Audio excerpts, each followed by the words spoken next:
आषाढ महिन्याचा शेवटचा दिवस म्हणजे आषाढ अमावस्या. यालाच दीप अमावस्या किंवा गटारी अमावस्या असेही म्हणतात. श्रावण महिन्याच्या स्वागतासाठी आणि घरातील नकारात्मकता दूर करण्यासाठी आजच्या दिवशी घरातील सर्व दिव्यांची समईची स्वच्छता करून त्यांची पूजा केली जाते.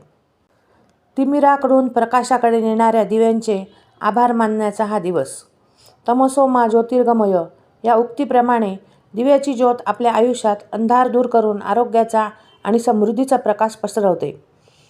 आजच्या दिवशी घरातील लहान मुलांचे औक्षण करून दिव्यांनी त्यांची दृष्ट काढण्याची ही परंपरा आहे.